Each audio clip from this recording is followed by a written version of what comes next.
Robespierre, c'est le premier qui, de manière vraiment insistante, a défendu l'abolition de la peine de mort.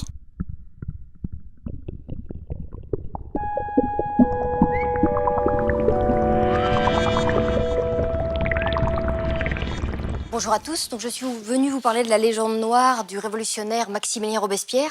Plus exactement, je vais tenter la performance en 15 minutes d'essayer de vous convaincre que Robespierre est tout autre chose que ce qu'on dit, ou du moins, si possible, de semer le doute dans votre esprit. Alors, de quoi parle-t-on quand on parle de la légende noire de Robespierre? Eh bien, en fait, principalement de deux choses. Premièrement, de l'idée que ce révolutionnaire est un espèce de monstre sanguinaire qui a pour objectif principal d'étêter la moitié de Paris. Deuxièmement, c'est un petit peu plus précis, que Maximilien Robespierre est un dictateur et, plus précisément, on va même parfois jusqu'à dire le chef du comité de salut public qui serait responsable de toute une série d'actions qu'on a a posteriori nommées la terreur. Pour la première partie, je ne vais pas réussir en 15 minutes. Le mieux, c'est de lire Maximilien Robespierre. Je pense que vous serez très surpris de constater que Robespierre est l'un des députés particulièrement agaçant pour ses collègues de l'Assemblée nationale, qui a défendu, largement avant tout le monde et de manière assez fracassante, des principes qui vous semblent, je pense, aujourd'hui acquis. C'est le premier qui, de manière vraiment insistante, a défendu l'abolition de la peine de mort. Ça vous étonne sans doute, c'est pas vraiment l'image que vous avez de Robespierre. En 13 minutes 34, je ne vais pas avoir le temps de vous le citer, lisez-le, c'est extrêmement intéressant. Vous découvrirez aussi que dans la première partie de sa vie, qu'on ne cite jamais, Robespierre a défendu tout un tas de principes. En particulier, il a, alors pour le coup, l'écrasante majorité des autres députés de l'Assemblée, était contre le suffrage censitaire. A posteriori, ça vous paraît peut-être évident, mais soyez sûr qu'il était très isolé, que réclamer comme il l'a fait le droit de vote pour les domestiques, pour les juifs. Vous avez probablement entendu très souvent un texte que les médias ressortent systématiquement à chaque fois qu'il y a un acte antisémite en France. Ce texte est de Robespierre. Lisez-le, c'est assez étonnant. Je pense que ça vous donnera une autre image de Robespierre. C'est lui qui a défendu le droit de vote des comédiens, enfin toutes sortes de choses dont on ne parle jamais et qui sont très intéressantes. Mais je vais passer là-dessus, je vais faire comme les détracteurs de Robespierre, je vais oublier les 35 premières années de sa vie, et je vais me consacrer aux 12 derniers mois, c'est-à-dire les mois qui s'écoulent du printemps-été 1793 jusqu'à sa mort, donc jusqu'à l'été 1794. Alors l'idée générale, c'est que Robespierre est le chef du comité de salut public et que le comité de salut public est l'auteur de tout un tas de mesures épouvantables qui ont eu lieu en France pendant ces 12 mois-là.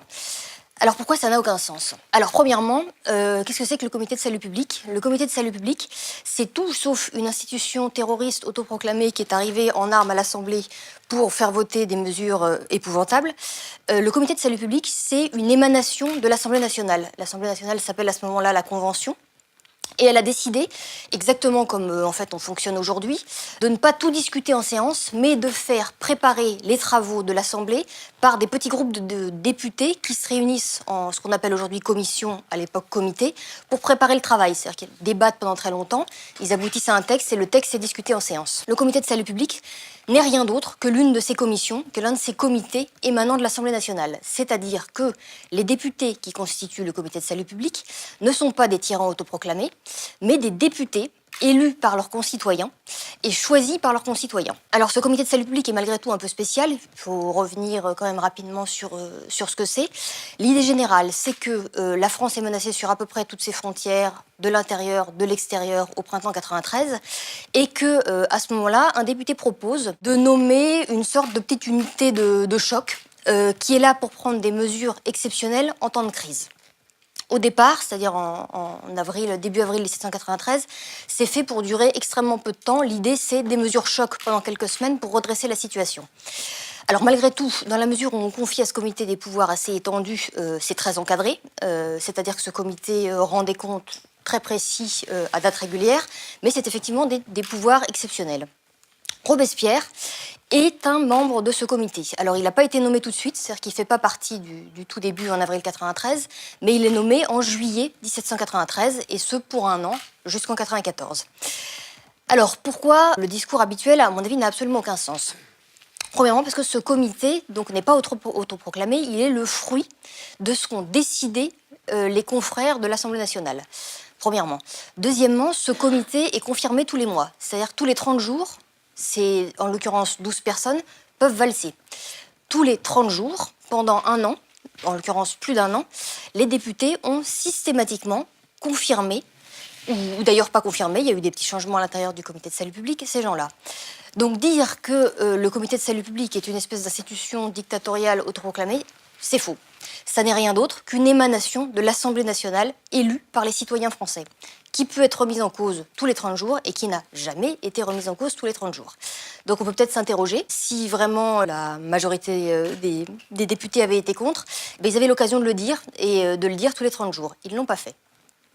C'est la première chose. La deuxième chose, c'est qu'à l'intérieur de ce comité, on donne une voix prépondérante à Robespierre. Là non plus, ça n'a aucun sens, ni en droit, ni en fait. En droit, pourquoi ? Parce que le comité de salut public a des règles de fonctionnement très claires, c'est-à-dire que bien sûr, il a des pouvoirs très étendus en matière exécutive, mais tout ça est contrôlé. C'est-à-dire que tout ce qui sort du comité, tous les actes qui en ressortent, doivent être contresignés par les 2/3 des membres de ce comité. Donc Robespierre, même s'il l'avait voulu, de toute façon, n'aurait pas pu prendre la main sur ce comité. Quoi qu'il arrive, il lui faut l'accord de tous les autres. Donc ça ne tient pas. Et même à supposer qu'il ait réussi à prendre de l'ascendant sur tous les autres membres du comité, de les forcer à signer des actes malgré eux, ces actes ensuite passent devant l'Assemblée nationale, donc devant des centaines de députés. J'espère vous avoir convaincu qu'au moins dans le droit, ça n'a aucun sens. Vous pourriez me dire, dans les faits, ça en a. Cet homme-là est particulièrement influent. Alors c'est tout à fait vrai, c'est-à-dire que Robespierre a acquis sans aucun doute une aura à la fois à l'Assemblée et en dehors de l'Assemblée assez exceptionnelle. C'est quelqu'un de tout à fait charismatique qui a construit pendant les premières années de la Révolution tout un réseau de partisans, notamment par l'intermédiaire du club des Jacobins. C'est absolument indubitable, mais c'est pas la seule figure charismatique de la Révolution. Vous en connaissez sans aucun doute beaucoup d'autres. Et ça ne suffit pas pour s'imposer face à des principes très clairs que je viens de vous énoncer, qui sont des règles de fonctionnement qui s'appliquent, et qui s'appliquent pendant toute la durée du fonctionnement du comité de salut public. Si malgré tout ça, je ne vous ai toujours pas convaincu, je vais passer au clou du spectacle, c'est-à-dire juillet 1794, le moment où Robespierre tombe, le moment où Robespierre se fait guillotiner. Qu'est-ce qui s'est passé exactement ? Eh bien, lors d'une séance à l'Assemblée, donc les séances tout à fait habituelles, Saint-Just monte à la tribune, donc fin juillet 1794, pour proposer l'un de ses discours. Il est immédiatement interrompu par en fait tout un jeu théâtral particulièrement bien conçu, qui aboutit au bout de quelques minutes à l'exclamation de l'un des députés de l'Assemblée à ce moment-là, qui demande un décret d'accusation contre Robespierre. C'est-à-dire qui demande que Robespierre soit décrété d'accusation et donc éliminé de l'Assemblée. Que fait Robespierre ? Eh bien, il tente de se défendre, il tente de prendre la parole, il tente de justifier son action comme il l'a fait la veille déjà à l'Assemblée et au Club des Jacobins. On lui coupe la parole, il n'y arrive pas. Qu'est-ce qui se passe ? Eh bien, vous n'allez pas le croire, Robespierre se rend. C'est-à-dire que le président de l'Assemblée nationale s'exclame « ça suffit qu'on le mette au fer ». Les huissiers qui sont censés s'exécuter, c'est-à-dire se saisir de la personne de Robespierre et l'emporter, refusent de se saisir de Robespierre. Eh bien, Robespierre descend de la tribune et se rend. Je ne sais pas si vous avez déjà vu un dictateur qui, quand on lui dit « abat le tyran », descend de son siège et tend les poings. Moi, j'en ai jamais vu. C'est-à-dire, c'est peut-être que c'est pas un dictateur, en fait.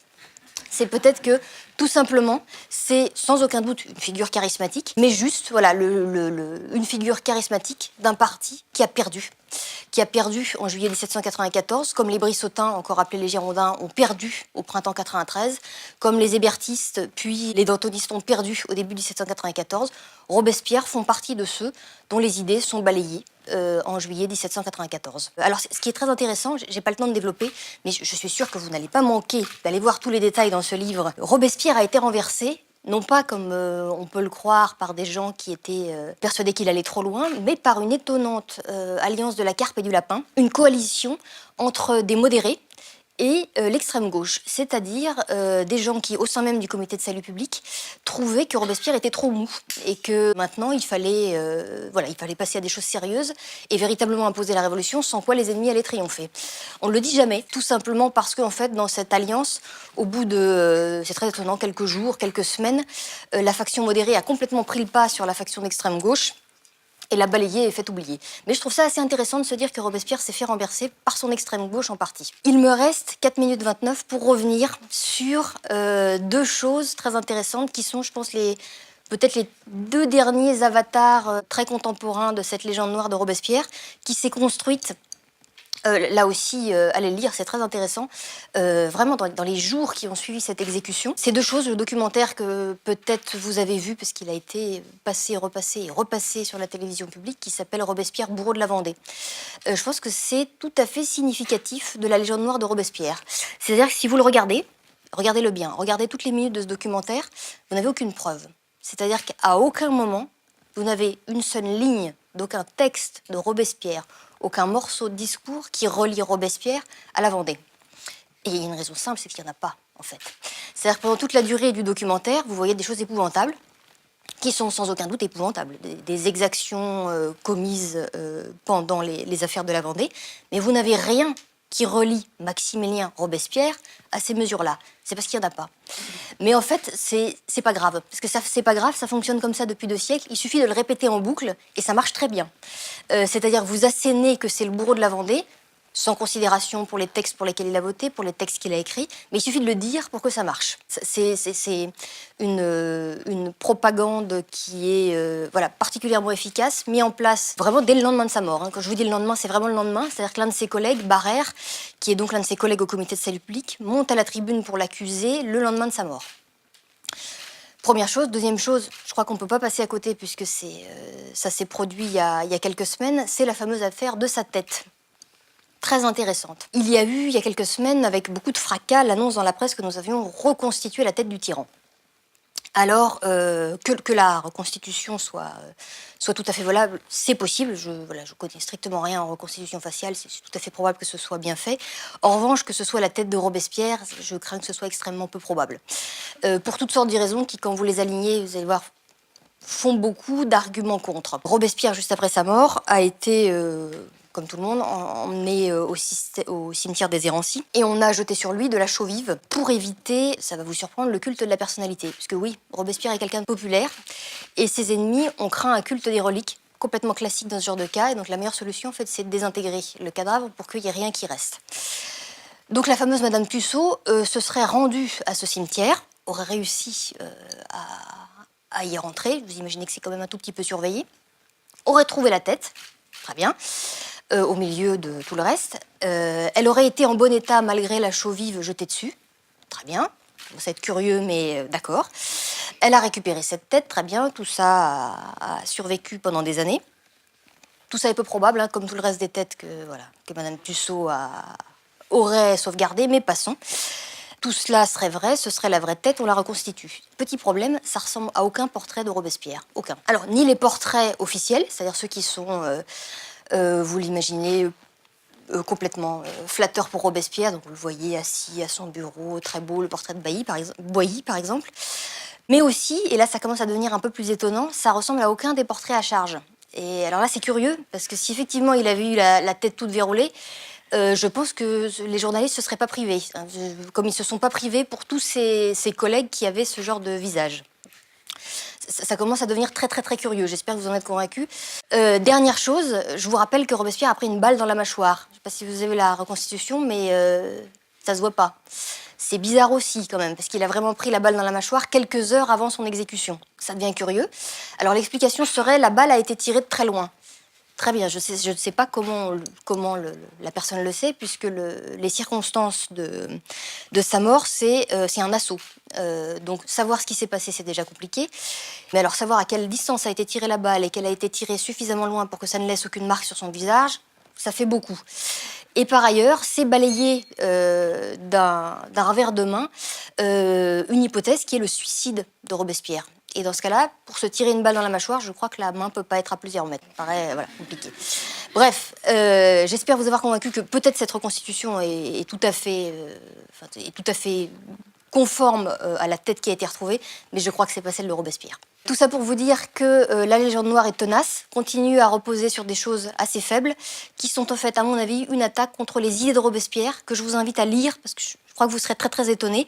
Sinon, dans mon livre, dans celui-ci, très intéressant aussi, ou dans la biographie qui vient de paraître d'Hervé Levert, qui vous révélera, je pense, un grand penseur politique et un orateur brillant que probablement vous connaissez peu. Merci.